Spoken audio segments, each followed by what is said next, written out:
Hello students, कैसे हैं आप सभी लोग। आई होप आप सभी बहुत अच्छे होंगे एंड मन लगा के पढ़ाई कर रहे होंगे। तो चलिए फिर आज का लेक्चर स्टार्ट करते हैं। एंड इस समय हम डिस्कस कर रहे हैं सब्जेक्ट मार्केटिंग मैनेजमेंट। एंड इस सब्जेक्ट पे आज मेरा 4th लेक्चर वीडियो है। 3 लेक्चर वीडियो मैं ऑलरेडी अपलोड कर चुकी हूँ इस सब्जेक्ट पे। तो चलिए जल्दी से मैं आपको बता देती हूँ कि जो पिछले 3 लेक्चर वीडियोस थे उसमें हमने कौन कौन से टॉपिक डिस्कस किए हैं। तो मैं आपको बहुत डिटेल में बता चुकी हूँ अबाउट मार्केटिंग। मार्केटिंग क्या है, मार्केटिंग मैनेजमेंट क्या है, व्हाट इज मार्केटेड, ये भी हमने डिटेल में डिस्कस किया। मार्केट क्या होता है, कितने टाइप का होता है, and how the 5 type of market are interlinked, ये सब हमने डिटेल में पढ़ा। उसके बाद मैंने आपको मार्केटिंग का ओरिएंटेशन या कह लीजिए मार्केटिंग की फिलॉसफी बताई थी। तो 5 फिलॉसफीज है मार्केटिंग की: production concept, product concept, selling concept, marketing concept and holistic marketing concept. तो ये भी हमने डिटेल में पढ़ा था। उसके बाद मैंने आपको बताया था कि ये होलिस्टिक मार्केटिंग कॉन्सेप्ट जो है इसमें इसके 4 कंपोनेंट्स होते हैं। तो ये जो 4 कंपोनेंट्स है ये भी हमने डिटेल में पिछले लेक्चर वीडियो में डिस्कस किया था। एंड ये जो 4 कंपोनेंट है ये एग्जाम में अलग से भी पूछे जाते हैं कि रिलेशनशिप मार्केटिंग क्या है, या इंटरनल मार्केटिंग क्या है, या इंटीग्रेटेड मार्केटिंग क्या है, सोशल रिस्पॉन्सिबिलिटी मार्केटिंग क्या है। तो ये भी अलग से पूछा जाता है। तो ये बहुत इंपॉर्टेंट कॉन्सेप्ट था, ये हमने पिछले लेक्चर में डिस्कस किया था। एंड आज हम इसके आगे पढ़ेंगे। आज मैं आपको बताऊंगी मार्केटिंग के कुछ फंडामेंटल कॉन्सेप्ट, जैसे नीड क्या है, वांट क्या है, डिमांड क्या है, सेगमेंटिंग क्या है, टारगेटिंग क्या है, पोजिशनिंग क्या है, मार्केटिंग चैनल्स क्या है। तो ये सब कॉन्सेप्ट, कुछ बेसिक कॉन्सेप्ट जो जानना बहुत जरूरी है, क्योंकि आगे चल के ये टर्म्स यूज होंगे तो इन्हें पता होना जरूरी है। तो ये आज कुछ बेसिक कॉन्सेप्ट आज के लेक्चर में हम डिस्कस करेंगे, ठीक है। एंड अगले लेक्चर में हम वैल्यू डिलीवरी प्रोसेस पढ़ेंगे, राइट। तो चलिए फिर टाइम नहीं वेस्ट करते हैं, जल्दी से हम आज का लेक्चर स्टार्ट करते हैं। तो आज हमें पढ़ना है कुछ फंडामेंटल मार्केटिंग के कॉन्सेप्ट, जिसमें हम सबसे पहले समझेंगे नीड। नीड क्या है, वांट क्या है एंड डिमांड क्या है। और इन तीनों में पहले हम नीड की बात करेंगे। सबसे पहले तो ये बात कर लेते हैं कि ये जानना क्यों जरूरी है कि नीड, वांट एंड डिमांड ये है क्या, ये जानना क्यों जरूरी है। तो ये एक कंपनी के पॉइंट ऑफ व्यू से, एक मार्केटर के पॉइंट ऑफ व्यू से, जो सोसाइटी है उसकी नीड क्या है, वांट क्या है एंड डिमांड क्या है, सोसाइटी की, मार्केट की नीड क्या है, वांट क्या है, डिमांड क्या है, ये जानना बहुत जरूरी है। क्योंकि इसी के अकॉर्डिंग जो मार्केटर होता है वो अपने जो मार्केटिंग प्रोग्राम है, मार्केटिंग एक्टिविटी है, या कह लीजिए प्रोडक्ट है, उसको उसी के अकॉर्डिंग डिजाइन कर पाता है, प्लान कर पाता है।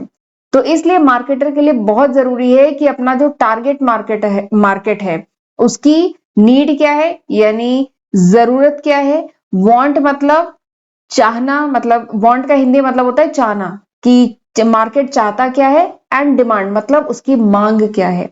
तो ये अंडरस्टैंड करना बहुत जरूरी है। तो इसीलिए ये जो टर्म है हम पहले अलग अलग इसको समझेंगे, एक एक टर्म, ठीक। तो सबसे पहले हम बात करते हैं नीड की। What is need? नीड क्या होता है? नीड का हिंदी में मतलब होता है जरूरत, ठीक। ह्यूमन बीइंग की कुछ बेसिक रिक्वायरमेंट्स होती हैं, कुछ बेसिक जरूरत है ना। रोटी कपड़ा मकान, इसके बिना तो हम रह ही नहीं सकते, ठीक है। रोटी कपड़ा मकान, उसके अलावा air and water. Water air हमें नेचर के द्वारा प्रोवाइड किया गया है, बाकी वैसे फूड भी प्रोवाइड किया गया है, पर फूड, क्लोथिंग एंड शेल्टर ये इंसान की जरूरत है फॉर सर्वाइवल। हमें जिंदा रहने के लिए इन बेसिक चीजों की जरूरत है। इसके अलावा हमें और भी चीजों, मतलब अगर ये बेसिक रिक्वायरमेंट हमारी फुलफिल हो जाती है, फिर इसके बाद हमें थोड़ा सा एजुकेशन भी चाहिए, इंटरटेनमेंट भी चाहिए, ठीक है, एंड रिक्रिएशन भी चाहिए। तो ये भी इंसान की नीड है, ठीक। And these needs are essential for survival. ये जो नीड्स हैं ये बहुत ही जरूरी है इंसान के सर्वाइवल के लिए, ठीक। और ये समझना बहुत जरूरी है, क्योंकि मार्केटर अपना जो मार्केटिंग प्रोग्राम, मार्केटिंग एक्टिविटी जो प्लान करता है ना, वो मार्केट की नीड को ध्यान में रख के करता है।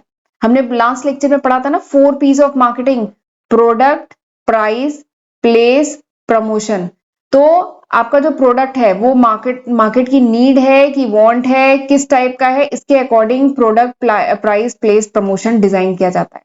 तो इसलिए समझना बहुत जरूरी है, ठीक है। तो दिस इज नीड। आगे बढ़ते हैं, बात करते हैं वांट की। वांट मतलब हिंदी में मतलब क्या होता है? चाहना, जैसे नहीं। और वैसे हम चाहते तो बहुत कुछ है, ठीक है। हम तो एक लग्जरी गाड़ी भी चाहते हैं, हम आईफोन भी चाहते हैं, ठीक। तो दिस इज वांट, जो भी हम चाहते हैं दैट इज वांट। तो नीड जो है, नीड मतलब जरूरत, नीड वांट में कब कन्वर्ट हो जाती है? जब वो डायरेक्ट करती है to specific object that might satisfy the need. यानी हमारी जो नीड है वो वांट में कब कन्वर्ट हो जाती है, जब वो किसी स्पेसिफिक ऑब्जेक्ट, जब हमें कोई चाहिए होता है, जैसे हमारी नीड सेटिस्फाई हो रही हो, तब उसको कहते हैं वांट। जैसे जो फूड है, देखिए फूड हमारी बेसिक नीड है, भोजन तो हमें चाहिए जिंदा रहने के लिए, लेकिन भोजन हम रोटी चावल दाल खा के भी भोजन अपनी रिक्वायरमेंट जो है वो फुलफिल कर सकते हैं, या कोई डेजर्ट या कोई मतलब नहीं कोई फैंसी फूड भी खा के, या जंक फूड या फैंसी फूड कोई खा के वो भी पूरी कर सकते हैं। ठीक है, तो ये नीड है, रोटी चावल दाल ये जो बेसिक खाना खा के हम जिंदा रहना, ये हमारी नीड है। लेकिन अगर हमें कोई पर्टिकुलर फूड चाहिए कि हमें यही खाना है, हमें छोले भटूरे ही खाने हैं, तो ये क्या है, हमारी वांट है। ठीक, तो नीड कब वांट में कन्वर्ट हो जाती है, when it is directed to a specific object, जब ये किसी स्पेसिफिक ऑब्जेक्ट पे इंडिकेट करती है जिससे हमारी नीड सेटिस्फाई होती है, तो उसको कहते हैं वांट। ठीक है, एंड वांट, यहाँ पे देखिए मैंने लिखा है कि want is not important for the basic functioning of life, यानी नीड फुलफिल होनी चाहिए इंसान के सर्वाइवल के लिए, हमारी जो नीड बेसिक नीड है वो फुलफिल होनी चाहिए सर्वाइवल के लिए, लेकिन वांट जो होती है हमारी इच्छाएं हैं, वांट हमारी इच्छाएं हैं, हमारी हम चाहते हैं ये, तो इससे सर्वाइवल का रिलेशन नहीं है। ठीक है, वांट ना भी फुलफिल हो, इंसान सर्वाइव कर जाएगा। ठीक, एंड वांट जो है हमारी पर्सनल प्रेफरेंस पे प्रेफरेंस से ड्रिवन होता है, and want is influence by जो ट्रेंड इस समय चल रहा है, जो प्रेफरेंस चल रहा है, जो फैशन चल रहा है, उसके अकॉर्डिंग हमारी वांट चेंज भी होती रहती है। जैसे हमें आईफोन चाहिए, हमें लग्जरी गाड़ी चाहिए, ये सब क्या है, वांट है। ठीक, तो दिस इज वांट, वांट समझ में आ गया। अब बात करते हैं डिमांड की। डिमांड, ठीक, अभी डिमांड का बड़ा इंपॉर्टेंट कॉन्सेप्ट है, इवन मैं ये डिमांड पहले भी पढ़ा चुकी हूँ, इकोनॉमिक्स में पूरा डिमांड एनालिसिस पे पूरा एक चैप्टर है जो डिटेल में पढ़ाया था, वहां पे भी डिमांड बड़े डिटेल में मैंने डिस्कस किया था। काफी स्टूडेंट को कंफ्यूजन होता है कि जैसे हमें अगर कोई हमें आईफोन चाहिए, ठीक है, तो ये हमारी वांट है कि डिमांड है, तो उन्हें लगता है कि आईफोन की डिमांड है मार्केट में, तो ऐसा नहीं है। डिमांड को अच्छे से समझिए, डिमांड क्या है, demand is the want for the specific product. ठीक है, हमें कोई प्रोडक्ट चाहिए, ठीक, बट उसके साथ एक कंडीशन अप्लाइड होती है, वो कंडीशन अप्लाई क्या होती है कि it should be backed by the ability to pay, यानी हमारे अंदर वो क्षमता भी होनी चाहिए कि हम उसके लिए पे कर सके, तब उसको कहते हैं कि डिमांड है, इस प्रोडक्ट की मार्केट में डिमांड है। कब कहते हैं डिमांड का हिंदी में मतलब क्या है, मांग, यानी इस प्रोडक्ट की मार्केट में मांग है, इस प्रोडक्ट की मार्केट में डिमांड है। कब कहा जाएगा, जब लोगों को चाहिए वो प्रोडक्ट प्लस लोगों में एबिलिटी हो कि उस प्रोडक्ट के लिए पे कर सके, तब हम कहते हैं प्रोडक्ट की मार्केट में डिमांड है। ठीक है, चाहते तो सब कुछ, मतलब सब लोग सब कुछ चाहते हैं, सबको चाहिए लग्जरी गाड़ी, सबको चाहिए आईफोन, लेकिन क्या हम उसके लिए पे कर सकते हैं? अगर पे कर सकते हैं तो यानी हाँ डिमांड है, नहीं पे कर सकते तो मतलब हमें डिमांड में काउंट नहीं किया जाएगा, हमारी केवल वांट है, इच्छा है भाई। ठीक है, तो this is the difference between want and demand, ये समझना बहुत जरूरी है। एंड कंपनीज जो प्रोडक्ट बनाती है या प्रोडक्ट के रिगार्डिंग जो मार्केटिंग प्रोग्राम वगैरह डिजाइन करती है, वो डिमांड को ध्यान में रख के करती है, वांट को ध्यान में रख के नहीं करती है। लोगों को चाहिए तो सब कुछ, लेकिन क्या एक्चुअली में वो पे कर पाएंगे, खरीदना चाहते हैं, पे कर पाएंगे उस समय? ठीक है, तो डिमांड को ध्यान में रख के कंपनी प्रोडक्ट डिजाइन करती है, प्रोडक्ट के रिगार्डिंग मार्केटिंग प्रोग्राम डिजाइन करती है। ठीक है, तो देखिए यहाँ पे मैंने लिखा है कि डिमांड क्या है, demand is the want for the specific product backed by the ability to pay, यानी जो हमारी मांग है किसी प्रोडक्ट के लिए, लेकिन उसके साथ बहुत इंपॉर्टेंट कंडीशन है कि एबिलिटी भी होनी चाहिए पे करने की, दिस इज डिमांड।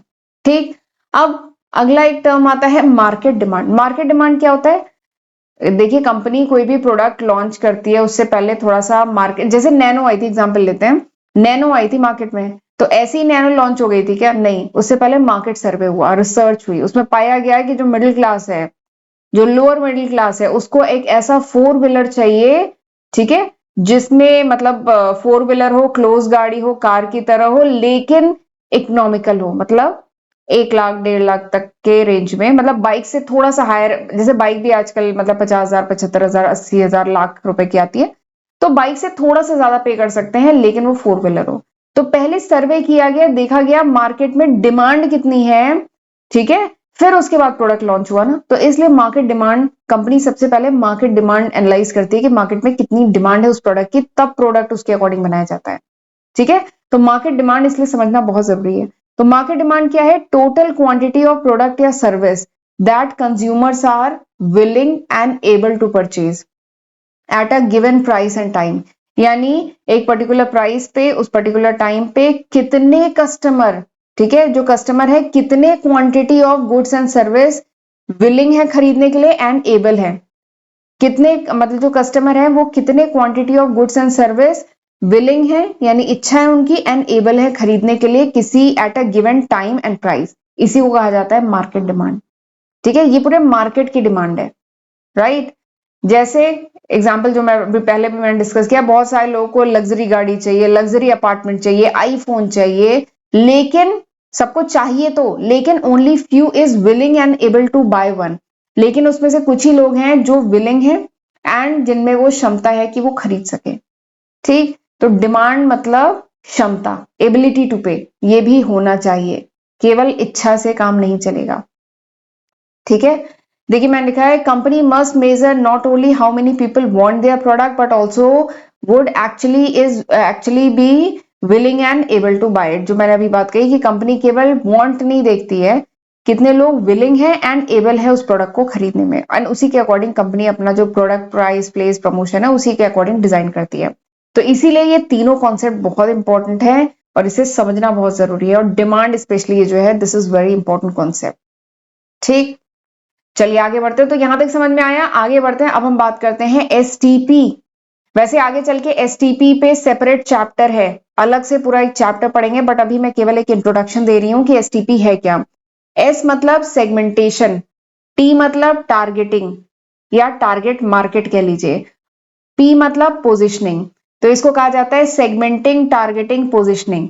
ठीक, चलिए पहले हम सेगमेंटेशन के बारे में बात करते हैं, जिसे मार्केट सेगमेंटेशन भी कहते हैं।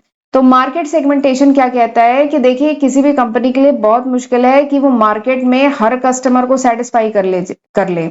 देखिए जो मार्केट में जो कस्टमर है वो डिफरेंट एज ग्रुप के होंगे, कोई छोटा बच्चा है, कोई टीनेजर है, कोई 40s का है, कोई 50s का है, कोई ओल्ड एज है। ठीक है, तो मार्केट में तो हर एज ग्रुप के लोग हैं, हर इनकम, चलिए मैं लिखती हूँ, हर एज ग्रुप के लोग हैं, हर इनकम ग्रुप के लोग हैं। एजुकेशन वाइज भी बात करें, कुछ लोग हाईली क्वालिफाइड है, कुछ ग्रेजुएट है, कुछ मास्टर्स है। ऑक्यूपेशन की बात करें तो कुछ सर्विस क्लास है, कोई बिजनेस क्लास है। लोकेशन की बात करें तो अलग अलग लोकेशन पे लोग हैं। पर्सनालिटी अलग है, परसेप्शन अलग है, इंटरेस्ट अलग है, ओपिनियन अलग है, लाइफस्टाइल अलग है। तो बहुत टाइप के लोग हैं मार्केट में। तो क्या कोई ऑर्गेनाइजेशन सबके अकॉर्डिंग प्रोडक्ट बना सकती है? नहीं बना सकती है ना, सबको सेटिस्फाई करना बहुत मुश्किल है। तो इसीलिए कंपनी क्या करती है, कंपनी मार्केट सेगमेंटेशन करती है, यानी मार्केट को डिवाइड करती है। मार्केट सेगमेंटेशन यानी मार्केट को सेगमेंट करती है, डिवाइड करती है। किस बेसिस पे, अभी बताती हूँ। तो देखिए मैंने यहाँ पे लिखा है मार्केट सेगमेंटेशन क्या है, ये एक वे ऑफ एग्रीगेटिंग यानी डिवाइड करना बायर्स को इनटू ग्रुप्स या सेगमेंट में या ग्रुप में डिवाइड करना। किस बेसिस पे? डेमोग्राफिक बेसिस पे। डेमोग्राफिक मतलब होता है age, income, gender, educational qualification, occupation, इसके बेसिस पे। ज्योग्राफी मतलब लोकेशन के बेसिस पे। बिहेवियर मतलब इंटरेस्ट वगैरह क्या है। साइकोग्राफिक मतलब पर्सनालिटी क्या है, इंटरेस्ट क्या है, ओपिनियन क्या है, लाइफस्टाइल क्या है। ठीक है, इन सब के बेसिस पे, ताकि वो मार्केट को ज्यादा अच्छे से समझ सके कंपनी एंड उस पर्टिकुलर ग्रुप के अकॉर्डिंग प्रोडक्ट बना सके। तो इसलिए मार्केट सेगमेंटेशन बहुत जरूरी है एंड सबको खुश नहीं रखा जा सकता है। ठीक है, पूरे मार्केट को खुश नहीं रखा जा सकता है, पूरे मार्केट के अकॉर्डिंग प्रोडक्ट नहीं बनाया जा सकता है। इसलिए बहुत जरूरी है कि मार्केट को डिवाइड करे सेगमेंट्स में एंड आइडेंटिफाई करे कि कौन सा मार्केट हमारे लिए प्रॉफिटेबल है, फिर उसके अकॉर्डिंग प्रोडक्ट बनाए। ठीक है, अगर हम बात करें फूड आइटम की, तो क्या एक ही फूड आइटम बच्चे भी खा लेते हैं, बड़े भी खा लेते हैं, टीनेजर भी, सबको क्या एक फूड आइटम पसंद आता है? नहीं, देखा है आपने, चॉइस होती है। बच्चों को जैम, चॉकलेट, टॉफी और भी थोड़े से जंक फूड ज्यादा पसंद आते हैं, जबकि जो बड़े लोग होते हैं ना, नॉर्मल मील जो होती है वो पसंद आती है। मूवीज की बात करें तो कुछ किड्स की मूवीज अलग ही होती हैं। ठीक है, उन्हें एवेंजर टाइप मूवीज या एक गुड डायनासोर या कार्टून टाइप मूवीज पसंद है, जबकि जो बड़े लोग हैं उनका टेस्ट अलग है। तो इसीलिए जरूरी है कि पहले आइडेंटिफाई करें कि टारगेट मार्केट क्या है, तो उसके लिए मार्केट को डिवाइड करना बहुत जरूरी है। तो market segmentation is dividing the market into segment. ठीक, तो ये हो गया मार्केट सेगमेंटेशन। अब उसके बाद अगला आता है टारगेटिंग, जिसको टारगेट मार्केट भी कहते हैं। ठीक है, तो मार्केट को डिवाइड कर लिया, मार्केट ये पूरा था, इसको डिवाइड कर लिया। सपोज करिए एज वाइज हमने डिवाइड कर लिया। ठीक, तो क्या कंपनी हर एज ग्रुप के लिए प्रोडक्ट बना सकती है, या हर एक ग्रुप के अकॉर्डिंग प्रोडक्ट जैसे बना के सेटिस्फाई कर सकते हैं? ये मुश्किल है ना। तो अब टारगेटिंग मतलब क्या होता है, एज वाइज ऑर्गेनाइजेशन ने डिवाइड कर लिया। अब ऑर्गेनाइजेशन आइडेंटिफाई करेगी कि सबसे ज्यादा अपॉर्चुनिटी किस सेगमेंट में है, किस सेगमेंट में ऑर्गेनाइजेशन को सबसे ज्यादा प्रॉफिट हो सकता है, अपॉर्चुनिटी सबसे ज्यादा किस में है, ग्रोथ सबसे ज्यादा किस में है, एंड किस सेगमेंट के अकॉर्डिंग कंपनी प्रोडक्ट बना पाएगी। कंपनी की भी तो एबिलिटी देखी जाएगी कि कंपनी की एक्सपर्टीज किस में है, ठीक है, कंपनी की एक्सपर्टीज किस एरिया में है वो भी तो देखा जाएगा। तो यही है टारगेटिंग। टारगेटिंग मतलब क्या होता है, एंड एक्सपर्टीज किस में है, एंड उसके उसी सेगमेंट को कंपनी फोकस करती है, तो यही होता है टारगेटिंग। टारगेट तय करना, ठीक है, इतने सारे सेगमेंट है लेकिन हम किस सेगमेंट पे फोकस करेंगे, दिस इज कॉल्ड टारगेटिंग, ठीक है। तो टारगेटिंग में मार्केटर क्या करता है, डिसाइड करता है कि किस सेगमेंट में सबसे ज्यादा अपॉर्चुनिटी है, वही उसका टारगेट मार्केट होगा। प्लस हमारी एक्सपर्टीज किस में है, हम किसको ज्यादा किसके अकॉर्डिंग प्रोडक्ट बना पाएंगे, तो उसी के अकॉर्डिंग हम अपना टारगेट मार्केट सेट करते हैं। तो दिस इज टारगेटिंग, ठीक। एंड उसी के अकॉर्डिंग कंपनी फिर अपना एडवर्टाइजिंग कैंपेन वगैरह चलाती है, ठीक है। एंड उसी टारगेट मार्केट के अकॉर्डिंग कंपनी जो है प्रोडक्ट डिजाइन करती है और उनकी जो नीड एंड वांट है उसको सेटिस्फाई करने की कोशिश करती है, ठीक है। जैसे इसका एक बहुत बढ़िया एग्जांपल है फर्स्ट क्राई, आपने सुना होगा फर्स्ट क्राई। तो फर्स्ट क्राई के जो प्रोडक्ट होते हैं क्या वो पूरे मार्केट के लिए होते हैं, नहीं। फर्स्ट क्राई के जो प्रोडक्ट होते हैं वो बेसिकली न्यू पेरेंट्स, जो न्यू बॉर्न बेबी होते हैं, फर्स्ट क्राई के प्रोडक्ट आपने देखा होगा ना, न्यू बॉर्न बेबीज जो अभी अभी बेबीज हुए हैं उनके अकॉर्डिंग वो प्रोडक्ट रखते हैं। वहां पे छोटे बच्चों के कपड़े होंगे, उनके टॉयज होंगे, उनकी जो जरूरत की चीजें हैं, उनकी बॉटल होगी, उनकी नैपकिन होगी, उनके जो झूले होते हैं, ठीक है, प्रैम्स होती हैं वो होंगी। तो न्यू बॉर्न बेबी की जो जो रिक्वायरमेंट्स होती है वो फर्स्ट क्राई में मिलता है। तो इन्होंने क्या हुआ, पूरे मार्केट को एनालाइज किया और फिर देखा कि इनका टारगेट मार्केट क्या है, इनकी एक्सपर्टीज किसमें है और कहां पे इन्हें अपॉर्चुनिटी दिखी। तो इन्हें न्यू पेरेंट, जो नए नए पेरेंट्स बने हैं उनकी जो रिक्वायरमेंट है के लिए फर्स्ट क्राई आया, ठीक है। तो इनका target market new born babies है एंड न्यू पेरेंट्स को ये फोकस करते हैं, जो नए नए पेरेंट्स बने हैं जिनके पास छोटे बच्चे हैं, ठीक। तो इस तरीके से टारगेट मार्केट डिसाइड होता है। चलिए आगे बढ़ते हैं, अब हम बात करेंगे पोजीशनिंग की, लेकिन उससे पहले मैं बताना चाहती हूँ ये वो लिस्ट ऑफ सब्जेक्ट है जो मैं आज की तारीख मतलब अगस्त 2024 तक अपने फर्स्ट एंड सेकंड चैनल पे अपलोड कर चुकी हूँ। टोटल 24 सब्जेक्ट में आज की तारीख तक अपने चैनल पे अपलोड कर चुकी हूँ, तो जरूर इसका फायदा उठाइएगा, इसकी हेल्प से पढ़िएगा। This is my first channel and this is my second channel, ठीक है। और एक बात और है कि ये अभी तक है अगस्त 2024 तक। अगर ये वीडियो आप कुछ महीने बाद, कुछ साल बाद देख रहे हैं तो मैं इसमें काफी न्यू सब्जेक्ट ऐड कर चुकी होंगी। ये अगस्त 2024 तक है। एंड चैनल मेरा जरूर सब्सक्राइब कर लीजिएगा, मेरा पहला और दूसरा चैनल दोनों ही। कुछ सब्जेक्ट फर्स्ट चैनल पे हैं, कुछ सब्जेक्ट सेकंड चैनल पे हैं। एंड वीडियो पसंद आए तो लाइक करना मत भूलिएगा एंड कमेंट करके मुझे बताइएगा कि ये लेक्चर कैसा था, आपके लिए हेल्पफुल था कि नहीं। नहीं हेल्पफुल था तो वो भी लिख दीजिएगा, कोई दिक्कत नहीं है, ठीक है। एंड फ्रेंड्स के साथ भी जरूर शेयर करिएगा। एंड नोट्स चाहिए तो आप डाउनलोड कर सकते हैं मेरी एप्लीकेशन गूगल प्ले स्टोर से। एंड इंस्टाग्राम पे मुझे जरूर फॉलो कर लीजिए, वहां पे भी मैं टाइम टू टाइम अपडेट डालती रहती हूँ, राइट। चलिए आगे बात करते हैं पोजिशनिंग की। तो मार्केट को सेगमेंट कर लिया, डिवाइड कर लिया, फिर टारगेट मार्केट चूज कर लिया। अब इसके बाद पोजीशन करने की जरूरत है। पोजीशन करने का मतलब होता है कि जो भी प्रोडक्ट कंपनी बना रही है उसको पोजीशन करे इन the mind of the customer, customer के दिमाग में उस प्रोडक्ट को, उस प्रोडक्ट की एक इमेज, एक अलग इमेज डेवलप करना, this is called positioning.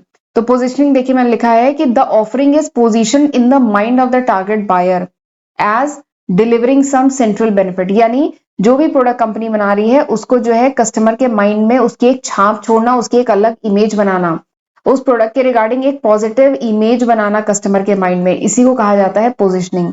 And इस कंपनी का जो प्रोडक्ट है वो कैसे डिफरेंट कंपनीज के प्रोडक्ट से कैसे अलग है, ये image banana in the mind of customer, ठीक है। अपने कॉम्पिटिटर से ही कैसे अलग है, इसकी छवि बनाना, इसकी एक positive image banana, this is called positioning, इसी को पोजिशनिंग कहा जाता है।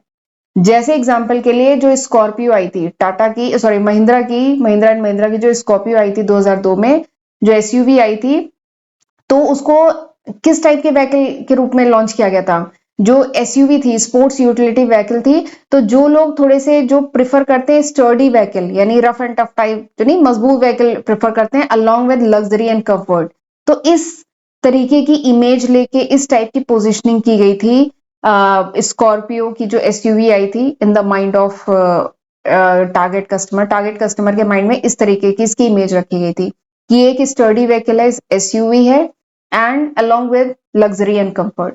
ठीक है, तो ये क्या है, ये पोजिशनिंग है कि हमारा प्रोडक्ट किस तरीके से कॉम्पिटिटर्स के प्रोडक्ट से अलग है। ठीक है, कैसे हमारा प्रोडक्ट अलग है, उसकी एक अलग इमेज बनाना कस्टमर के माइंड में, टारगेट मार्केट, टारगेट कस्टमर के माइंड में, तो इसी को कहा जाता है पोजिशनिंग, राइट। चलिए आगे बढ़ते हैं, अब हम बात करते हैं मार्केटिंग चैनल्स की। तो ये था एसटीपी, अब बात करते हैं मार्केटिंग चैनल की। मार्केटिंग चैनल मतलब क्या है, तो देखिए मार्केटर को किस तक पहुंचना है, मार्केटर जो है ये है मार्केटर, इसको कहां पहुंचना है, इसको कस्टमर के पास पहुंचना है। ठीक है, चैनल मतलब माध्यम, अब ये मार्केटर कैसे कस्टमर तक पहुंचेगा, तो वही है चैनल, मार्केटिंग चैनल। तो to reach a target market, target marketer, market तक पहुंचने के लिए मार्केटर जो है 3 तरीके के मार्केटिंग चैनल यूज करता है, हम वही पढ़ने जा रहे हैं मार्केटिंग चैनल। तो जो मार्केटर है वो कस्टमर तक पहुंचने के लिए, टारगेट मार्केट तक पहुंचने के लिए 3 तरीके के चैनल यूज करता है। पहला है कम्युनिकेशन चैनल, दूसरा है डिस्ट्रीब्यूशन चैनल, तीसरा है सर्विस चैनल। ठीक है, एंड सक्सेसफुल मार्केटर वही होता है जो बेस्ट कॉम्बिनेशन यूज करता है इनका। कम्युनिकेशन चैनल अभी मैं आपको बताऊंगी बहुत सारे हैं, डिस्ट्रीब्यूशन चैनल बहुत सारे हैं, सर्विस चैनल बहुत सारे हैं, तो इनमें से बेस्ट यूज करके अपना प्रोडक्ट, अपनी सर्विस कस्टमर तक कौन सा कंपनी पहुंचा पाती है अच्छे से, इफिशिएंटली एंड इफेक्टिवली, वही कंपनी सक्सीड करती है, वही कंपनी ग्रो कर पाती है। ठीक है, तो वही हम पढ़ने जा रहे हैं मार्केटिंग चैनल। तो मार्केटिंग चैनल मैंने बताया 3 टाइप के हैं। पहला है कम्युनिकेशन चैनल, कम्युनिकेट करना यानी अपनी बात दूसरों तक पहुंचाना, कम्युनिकेट करना। तो कम्युनिकेशन चैनल मतलब देखिए जो मार्केटर है उसको अपने प्रोडक्ट के बारे में, ठीक है, मैसेज डिलीवर करना है बायर तक, एंड उससे कुछ फीडबैक भी लेना है। जो मार्केटर है उसे अपने प्रोडक्ट के बारे में कस्टमर को बताना है, प्लस उससे फीडबैक भी लेना है। तो उसके लिए जो चैनल यूज होता है उसी को कहा जाता है कम्युनिकेशन चैनल। तो कम्युनिकेशन चैनल क्या है, to deliver and receive message from target buyer, target buyer तक जो मैसेज है उसको डिलीवर करना, ठीक है, एंड मैसेज इससे रिसीव करना, दिस इज कम्युनिकेशन चैनल। ठीक, ये कम्युनिकेशन चैनल के थ्रू होता है। अब कम्युनिकेशन के लिए मार्केटर बहुत सारे चैनल यूज कर सकता है। न्यूज़पेपर यूज किया जाता है, न्यूज़पेपर में आप देखते होंगे बहुत ऐड आते हैं, मैगजीन पे, रेडियो पे, टेलीविजन पे, टेलीफोन आते हैं हमारे पास एडवर्टाइजमेंट के, इंटरनेट के थ्रू, फ्लायर्स, पोस्टर, इसके थ्रू। ठीक है, एंड मेल्स के थ्रू कंपनीज कस्टमर से फीडबैक भी लेती हैं, ठीक है, या फीडबैक फॉर्म भरवाती हैं। तो ये सब क्या है, ये सब कम्युनिकेशन चैनल है। नेक्स्ट क्या है, डिस्ट्रीब्यूशन चैनल।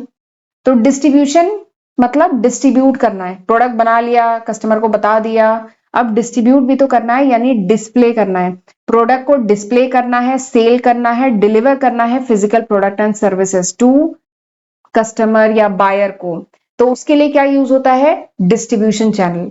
सामान खरीदना है बायर को, ठीक है, जो कस्टमर है उसको सामान खरीदना है, बायर तो तब बन जाएगा जब वो खरीद लेगा, कस्टमर को सामान खरीदना है तो उसके लिए पहले वो देखेगा ना, शोरूम में आएगा, डिस्ट्रीब्यूटर या होलसेलर के पास जाएगा, रिटेलर के पास जाएगा। तो यही सब पार्ट होते हैं डिस्ट्रीब्यूशन चैनल का। तो प्रोडक्ट को डिस्ट्रीब्यूट करने, प्रोडक्ट को डिस्प्ले करने, सेल करने, डिलीवर करने के लिए डिस्ट्रीब्यूशन चैनल का यूज होता है। एंड डिस्ट्रीब्यूशन चैनल में कौन आते हैं, डिस्ट्रीब्यूटर आते हैं, होलसेलर आते हैं, रिटेलर आते हैं, एजेंट्स आते हैं। ठीक, तो मार्केटिंग चैनल का दूसरा क्या हो गया, डिस्ट्रीब्यूशन चैनल। पहला क्या था, कम्युनिकेशन चैनल। तीसरा क्या है, सर्विस चैनल। बहुत सारी सर्विसेज भी तो चाहिए होती है, जो बायर है, जो पोटेंशियल बायर है, उसको ट्रांजेक्शन भी तो करना होगा, लेन देन होगा ना, वो पैसे वगैरह का पेमेंट करेगा, तो उसको कुछ सर्विसेज भी प्रोवाइड करनी होती है। जो मार्केटर है वो पोटेंशियल बायर को सर्विसेज भी तो प्रोवाइड करता है, सर्विस जो बायर है उसको पेमेंट वगैरह भी तो करनी है। तो उसके लिए उसको बैंक्स वगैरह, या अगर कोई बड़ा आइटम खरीद रहा है तो उसको लोन वगैरह कराना होगा, बायर को लोन वगैरह कराना होगा। अगर गाड़ी खरीदनी है, कोई बड़ी फ्रिज खरीदनी है, या बड़ा आइटम कोई खरीदना है इलेक्ट्रॉनिक, तो उसे लोन वगैरह भी कराना होगा। तो इसके लिए सर्विस चैनल यूज होता है। इसके लिए फिर बैंक्स हुए, और अगर उस प्रोडक्ट का इंश्योरेंस कराया जा रहा है तो उसमें इंश्योरेंस कंपनी भी इन्वॉल्व होती है, गाड़ी खरीद रहे हैं तो उसमें इंश्योरेंस का भी एजेंट आता है, बैंक वाले भी आते हैं ना। तो ये सब क्या है, सर्विस चैनल। तीसरा हो गया सर्विस चैनल। ठीक, और अगर वो प्रोडक्ट जो है ट्रांसपोर्ट करा के हमें पहुंचाना है, जो मार्केटर है उसे कस्टमर तक ट्रांसपोर्ट करा के पहुंचाना है, तो वो ट्रांसपोर्टेशन का भी सर्विस लेती है। ठीक, तो ये तीसरा जो हो गया सर्विस चैनल। ठीक, तो मार्केटिंग चैनल में ये 3 आते हैं, पहला कम्युनिकेशन चैनल, दूसरा डिस्ट्रीब्यूशन चैनल एंड तीसरा सर्विस चैनल।